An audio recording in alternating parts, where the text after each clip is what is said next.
Hi, everybody. Welcome back to What They Don't Say. Today, we have part 2 of the episode that we recorded with Zoe. If you didn't listen to part 1, part 2 might not make a whole lot of sense. So go back, listen to episode 25 from last week before listening to this episode.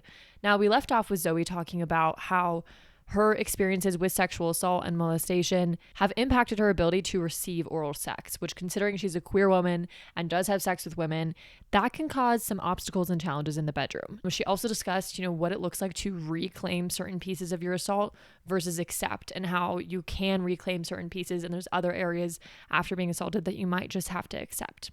So that's where we left off last week. On this week's episode, we're going to dive into what it looks like to fawn as a trauma response while you're being assaulted versus fight, flight, or freeze, and also discuss what happens when you are the person that brings an assailant into someone else's life without really realizing it. How do you deal with that guilt? With all that being said, we're just going to dive right into part 2 with Zoe.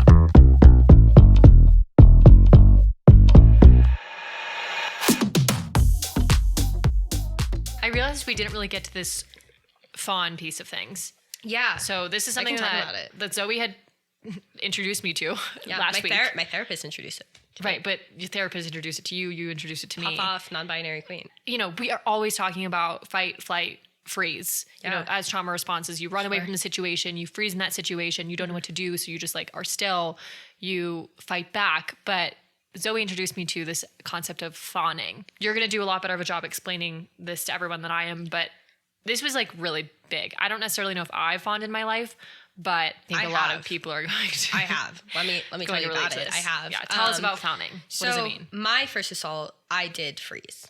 I was 7. It was shocking. I did not fight. I did not run. I just simply stood there, absolutely shocked about what was happening to me at that point. Fawning is where you kind of do whatever you can to make the person happy, basically. That's my very non-clinical, non-educated, personal experience definition of it, and what I did in the second assault. So the way my assault started was this guy was performing oral sex on me without my consent, and I was like, what is happening right now? And I think I did freeze for a minute. That caught me off guard. I mean, hello, you're laying there watching a movie with someone, suddenly their tongue is on your puss, and you're like, whoa, what is happening to me right now? So, I froze, and he had asked me, should I go get a condom? I didn't answer him. I didn't say yes. I didn't say no. I just lay there. And he was like, okay. And so he went up, left the room for a minute, and I realized what was happening. I didn't realize I was being assaulted still, but I was like, what's happening? This isn't what I want to be happening, but it's going to happen. Right. So I just need to do what I need to do to make it end. I think for him, he probably thought I was maybe into it. I did whatever he asked me to do. Right. I took it. I didn't resist. I did what needed to happen so that I could leave. Right. That's fawning. Yeah. You're performing something you don't want to perform. Here's the thing is I know that there might be someone out there listening and being like, oh, well, how am I supposed to know that she doesn't want to have sex if she's fawning over me? There's going to be someone who's thinking that. This man asked for consent and I did not give it. Right. Straight up. And there should be no, we talked about this in an earlier episode, consent is not an absence of a no. It's an overwhelming amount of a yes. That's enthusiastic consent. Also, you should be checking in with your partner. You should be. Yeah. Yeah. And so it's not this thing of oh, well, if they're fawning, it's hard for me to understand. No. Talk to them. You're going to know. Because if you're raping people, chances are you're just raping them and you're raping them. Because quite frankly, I did confront this guy eventually. And I was like, hey, dude, I did not want to have sex with you. And he hysterical cried and said, I know. That I know? That's wild. It was crazy. Should have pressed charges. Were you scared to confront him at all? Or were you just I was, because at that point I had chosen I wasn't going to press charges. I had a rape kit done, and my school kind of made me. I went to my counselor because I was sad. I was damn, I was raped. This sucks. So was not on my bingo card this year. I'm so upset. I was having all this fun sex with all these old men, and now I was raped. God damn it. It's so fucked. Just ruined shit. This just ruined my junior year of high school. How am I supposed to take the SAT? And yeah, I went to my counselor and she like made me get a rape kit. I didn't want to press charges. Okay. I knew I was so lucky when I was 7. This guy went away for 30 something years. It's sad that it's called lucky though. It's really sad. But I also knew that I had no evidence. Well, that's not true. Rape kit had evidence. But He also admitted to it when you talked to him. he did admit to it. But he admitted to it after I had chosen not to press charges. Right. And it's not like you're I recording wasn't like recording him it. or- I just like, he worked at my local grocery store. And so I ran into him. That's so filthy too. You're just out here trying to buy fruit. And Yeah. he's like, I was actually "Hello." buying like detangling spray for my hair. And you ran, and then you, And I ran into him. was he like restocking the shelves? No, he was checking out people. And, Ironic. right, Sorry. I was like, I would like to talk to you for a minute. And he's like, you kind of have to unblock me first. I was like, okay, when are you done with work? So I drove back. He got in my car. And I was like, hey, X, Y, and Z, like I said earlier. And he started like crying. And I just sat there like, You're like, I'm the one that should be crying. am I supposed to say sorry? Yeah. I'm like, what do I do? Yeah, but he did admit to it, yeah. Like, why are they crying? Like, are they crying because is that remorse? But it does, don't yeah, know. maybe it is, but it doesn't Maybe. change anything.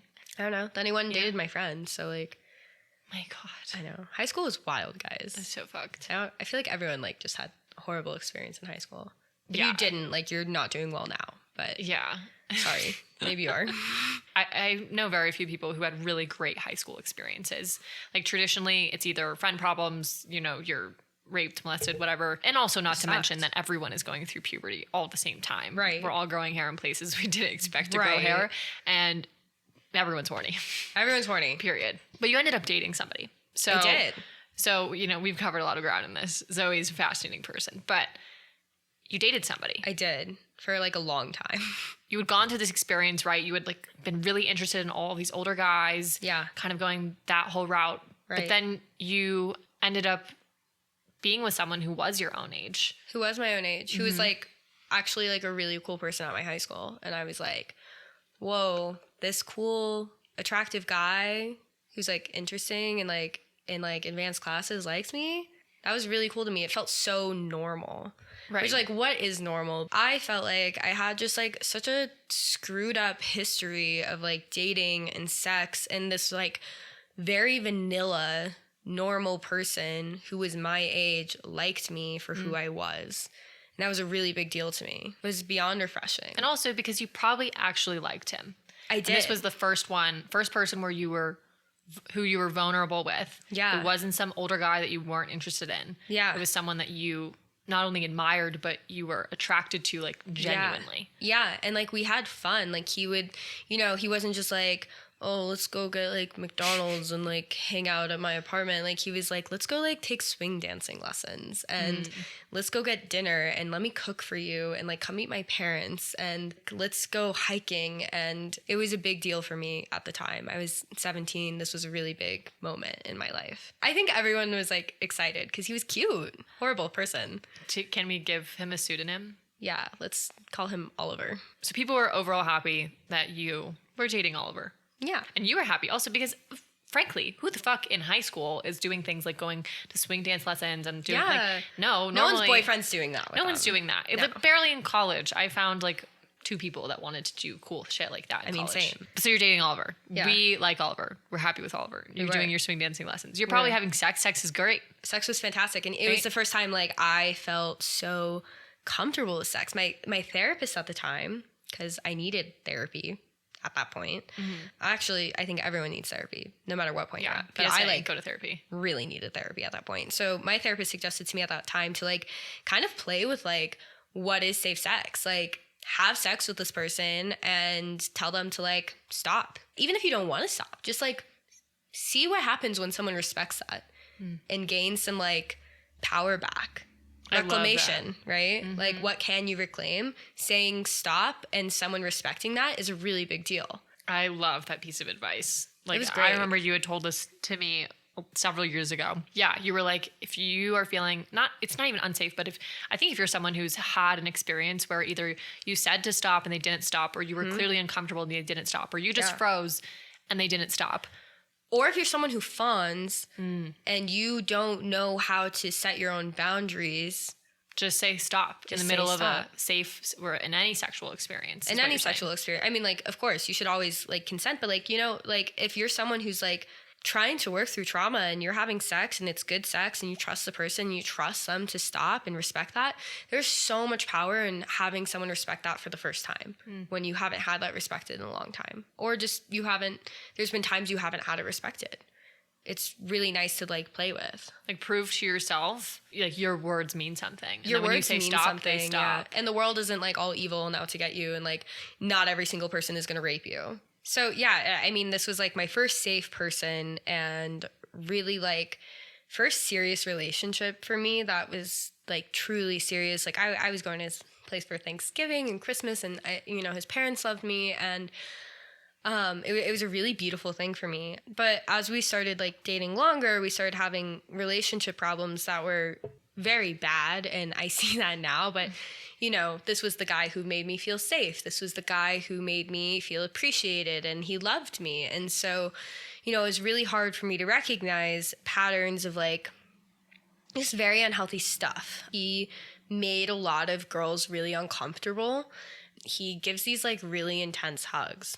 Yes. Like, he's hugged you before, yeah, right? I'm not a hugger, and those hugs are... They're scary. I only think I got 2. I feel like you both. get, like, a breast reduction. Like, when you hug this man, like, you, like... a breast reduction type hug. That's wild. He made people feel really uncomfortable. And so, like, I ignored a lot of that. We at this point, we get into college, and we had been dating for over a year. And we went to our first, like, big college party. For legal purposes, I just was 21. Yes. I didn't underage drink. Ever. I don't even know what alcohol is. Zoe's a lot better about the legal stuff. I'm going to get absolutely destroyed one day. Please don't, whoever. I really have good intentions here. But she's great intentions. This is not evidence for anything. Anyways, this is off the record. It's off the record. We're at this party of our friends, and we're playing drinking games, and I was getting sloppy. I didn't really know. I thought I knew my limits. I don't think I did know my limits. And, afterwards, he's trying to walk me back to my dorm room, and I'm laying on the sidewalk, like, plastered. Like, I remember being like, leave me here. Like, let me just, like, I can sleep here. This is fine. Like, the sidewalk right here, so much better than walking home. It took, like, 30 minutes to walk, like, 10 minutes. Like, I had to pee on the way back. We stopped in a porta potty. And I could tell, like, he was, like, kind of, like, aroused by, like, what was happening to me. Like, me being in this state was, like, a turn on for this guy. We are in the porta potty, I'm peeing, and he's, like, rubbing his dick. Like, oh, what the fuck? Well, he's weird, Yeah. Weird guy. And so we get back to my dorm room. I blacked out. I passed out. I said goodnight. Like, I was trying to sleep on the sidewalk, okay? I don't even know how I got into my dorm without, like, an RA being like, 911, hello. Right. And hello. I fully fell asleep. I don't know what happened. And in the morning, I woke up. My roommate had told me she walked in on him having sex with me. I was passed out drunk. And what did you say to your roommate? Were you like, oh, haha, he's my boyfriend, so it's fine? Or I think something along those lines. Right. Like, it was something like that. Like, especially if you've been having consensual sex with someone for a year and a half at this point. It was like a year. A year? Like 13 months, 14 months, something like that. You've had the consensual sex with him. It's been a safe space. Yeah. And now all of a sudden, oh, I did not consent to that. Yeah. But your reaction was kind of like, oh. I think I was like, how dare you? Like, this is my boyfriend. Like, I think I was like, I'm going to talk to him. But, like, thanks for letting me know. But, like, I got this. Yeah. You don't need to worry about me, girl. I'm good. I'll sleep on the sidewalk. I'm the one in this healthy relationship. Mm-hmm. I know what I'm doing. So I did confront him. I was like, hey, so, like, my roommate said that you were, like, having sex with me and I was asleep. What's with that? Yeah. Did that happen? And he was like, oh, like, I was so drunk. I don't know. But he probably wasn't. Evidence would say, from other facts I've gathered throughout the years, that he fully knew what he was doing. And that was a very intentional thing. And even if he was drunk, he knew what he was doing. Mm. But then after it, nothing really, like, you just continued on, right? I did. We continued dating for a long time. And then we broke up. My first experience meeting him was I walked into our apartment. This is like, I've met Zoe on the phone. Yeah. Like, we FaceTimed. Yeah. We've discussed how we're going to decorate our living room. Let me clarify. Him and I were like, we broke up, but it was not a clean break. We were like doing this silly, goofy, like, we're still hooking up, but we're hooking up with other people thing for like a while. Yeah. And then I moved in with Shannon. Yeah. And then we moved in together. Yeah. And my first time meeting Zoe face to face, I walk into our apartment. You know, I'm like wearing a mask. I'm sweaty as fuck, like carrying all this shit up with my mom. This is like 2020. Yeah. Like, this is like middle of COVID. And I see Oliver. Wait, that's what we're calling him, right? Yeah. Yeah. I see Oliver sharpening kitchen knives. Like, he's sitting at our kitchen bar area. Yeah. And he's sharpening kitchen knives. And I'm like, who the fuck is this bitch? And then I see Zoe, and you had this like big rainbow bag. Oh, the IKEA one? My mom was like, you're gay, you need this. Yeah. But and I just remember thinking like, oh, he's like, you know when you just meet someone and you get like that little weird, like, oh. Little weird vibe. But at the same time, I kind of brushed it off because this is a full new experience. Like, this is like my first time moving out of the house. I'm seeing, you know, one of my roommates for the first time. Like, she has to be cool. I have to like her because we're going to live with each other for a year. So I sure fucking hope that we get along. Right. And there's this dude who she must be pretty close with, considering that he's here on moving day. That is really not a relevant detail at all. But I just like, he gives you the heebie-jeebies. He kind of does give you weird vibes. And you can't tell if it's just like weird vibes because he's also like, he's an attractive guy. Like, I don't, you know, he's a horrible human, but he's not unattractive. Right. And he's very charismatic. He's intelligent. He's funny. He has 1,000,001 hobbies. That's the big part too, is I feel like he's very almost artsy.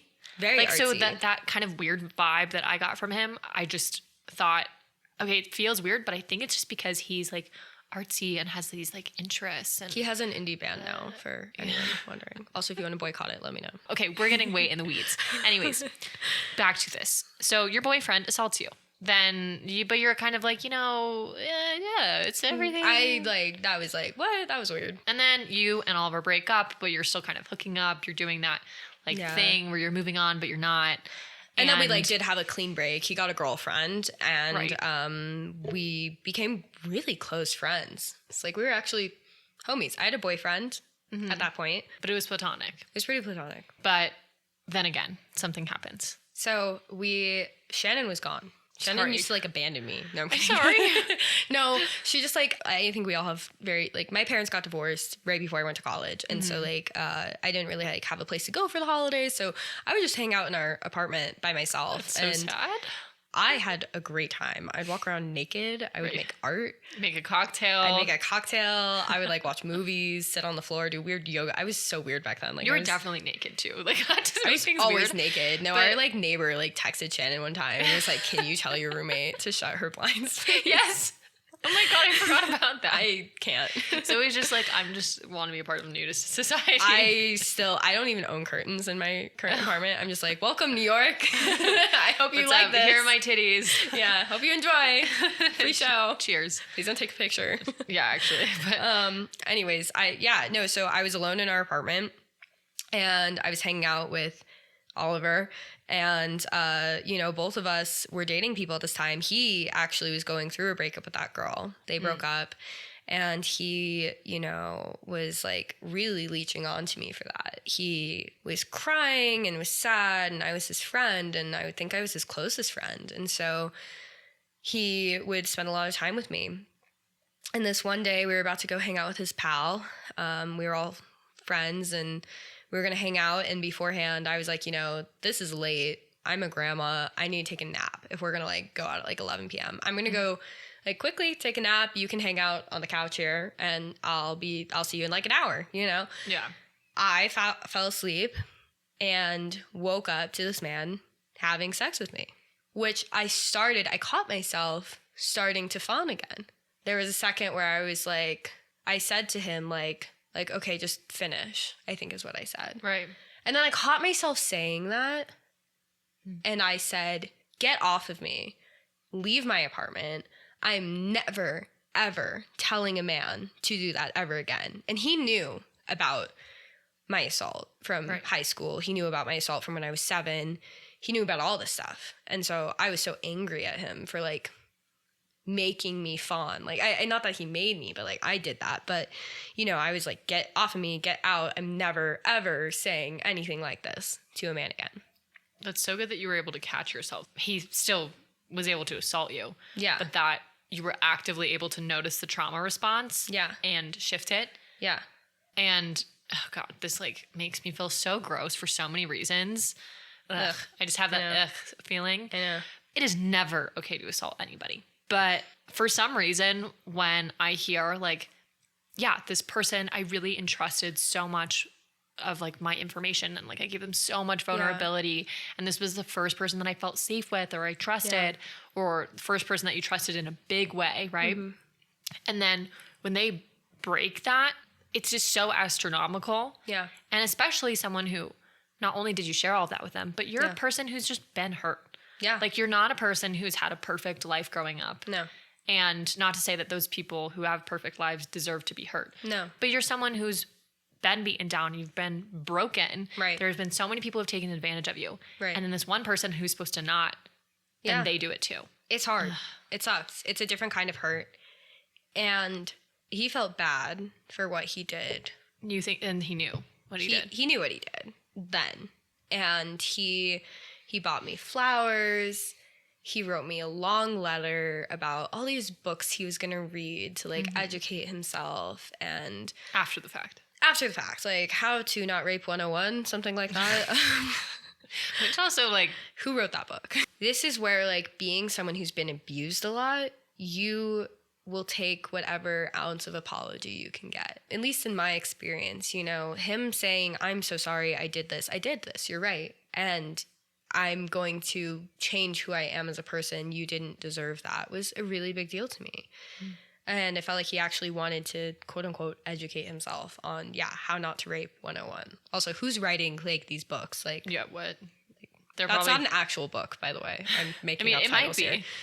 You shouldn't have to educate yourself on like how to not assault people. You just shouldn't assault people. Period. Just piece of advice. You know, I don't even know how to necessarily transition into this, so we're just going to kind of like raw dog it consensually. This person, Oliver, you know, you would consider at one point in time a friend, a boyfriend, a lover, all of that. Yeah. And we're going to talk about what happens when you bring an assailant into the lives of other people around you. And there can be a lot of guilt with this, especially because it's almost always not on purpose. It's always on accident because you don't realize that this person is an assailant or a serial rapist. Yeah. Or maybe you have noticed it, but like subconsciously you've just shoved it down or consciously you shoved it down. Yeah. And there can be an extreme amount of guilt that can come with it, knowing that, fuck, I brought this person into someone else's life.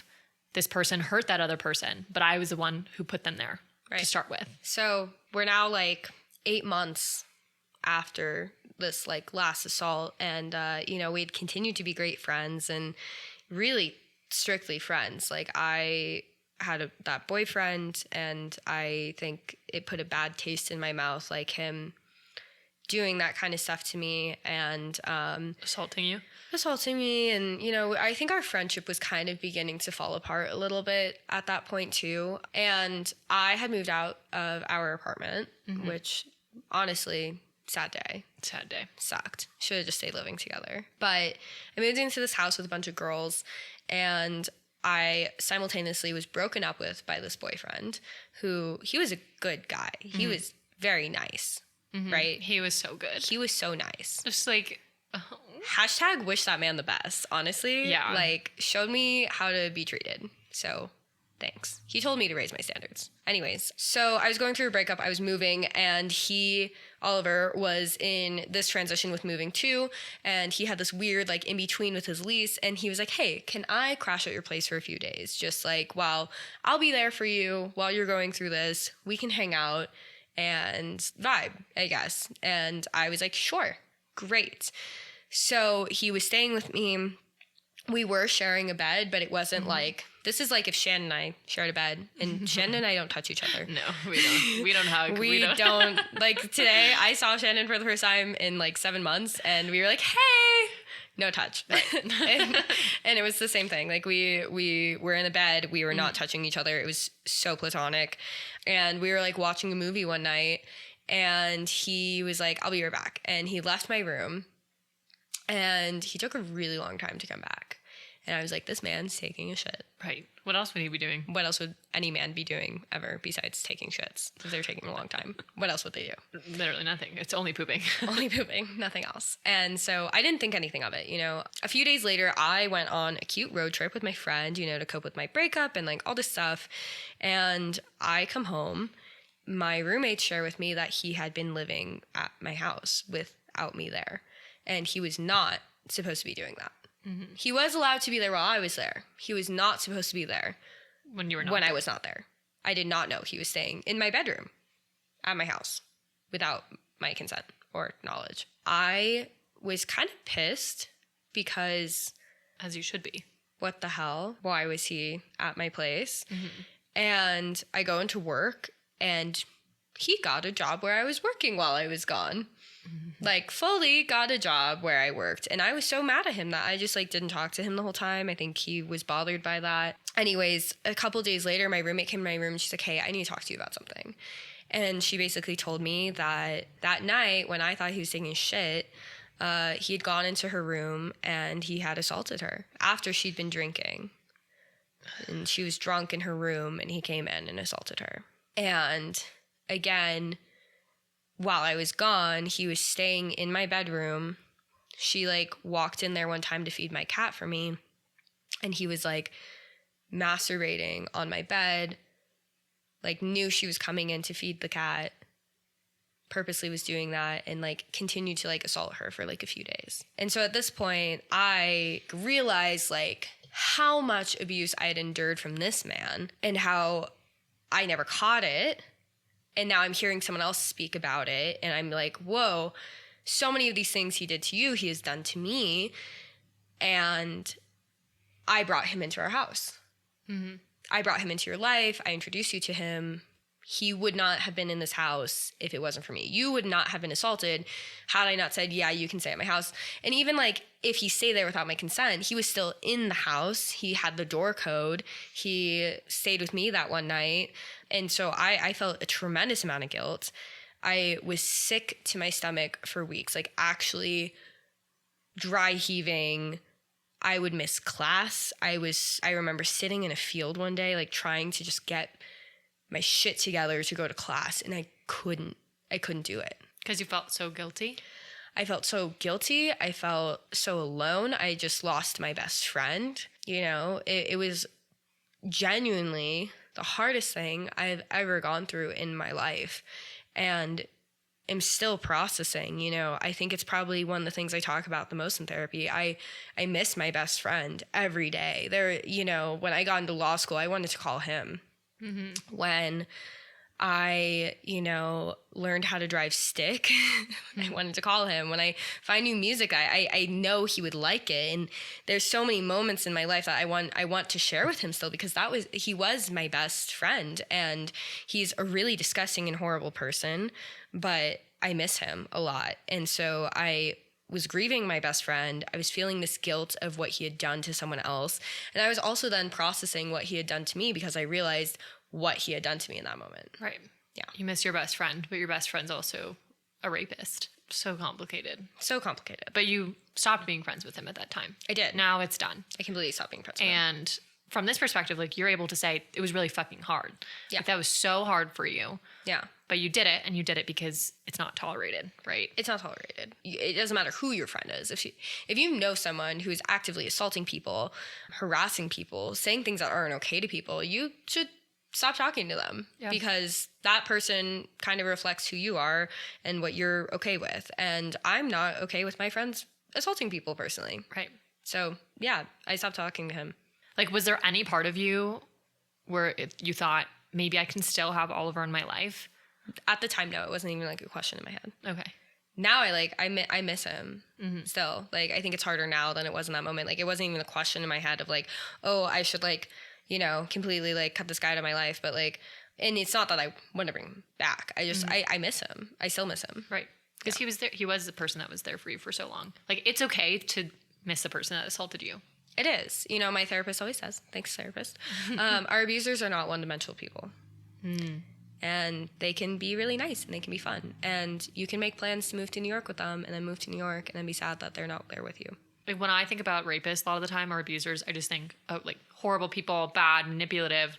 You know, they just want to, like, ruin your life. Yeah. But as you were saying, they're people too.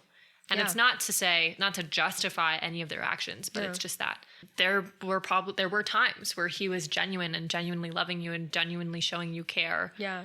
But it also doesn't mean that he didn't rape you. Yeah. Or my roommate. Or your roommate. I mean, even like, think about, like, he was there in my house to comfort me through a breakup. I mean, I was also giving him a place to stay, but he also was like, let's like have fun together. And we did. Like, we were like watching movies, we were drinking, we were chatting. Like, it was like him being there for me while he was assaulting someone. And that's like a really complicated and nuanced thing when you have someone being there, being a friend, and also actively destroying things. Right. You know, and like a lot of the stuff, I think, like, I think it's so important to note that, like, I don't feel like I think a lot about any of these assaults at this point in my life. You know, I think as we get more removed from them, we think about them less and less. And our trauma just like becomes different and it changes and it's just less present in our lives and it evolves. And right now I'm so removed from like these people and these places. And it's a really beautiful and wonderful thing. And I think it's not talked about enough, but people will move on from what happened to them. It's not that I obviously haven't forgotten. I know the exact date I was assaulted when I was 7, but you do slowly get a little desensitized to it in the sense that like, it's just not as much like a bad thing that happened to you, but something that happened to you. And my piece of advice to anyone who has been assaulted is just take each day, one day at a time, and eventually you're going to get to the next step. Snaps for Zoe. Zoe, thank you so much for being here. Thanks for having me. Oh my gosh, this was so me. special. This really was. I feel like I am on our couch sophomore year. I mean, the pink blankets. Yeah, this blanket. This bad boy. It's been around for like a really long time. Since sophomore year of college. Yeah. Here we are. It was always on the couch. It's a couch blanket. It was important that we tried to like pack and shove as much as we could into one episode because, you know, like I was saying at the beginning of this, Zoe has such a diverse set of experiences. Yeah. But what I love about you, well, there's so many things I love about you, but one of them is you didn't just like let these things be all of you. Like you have taken so much time and energy to heal, and not only does it make you a knowledgeable person, but it makes you like a much more caring person. Yeah. And you're so lovely, but you also like don't take shit from anybody, which I really respect. And you will not catch me getting assaulted anymore.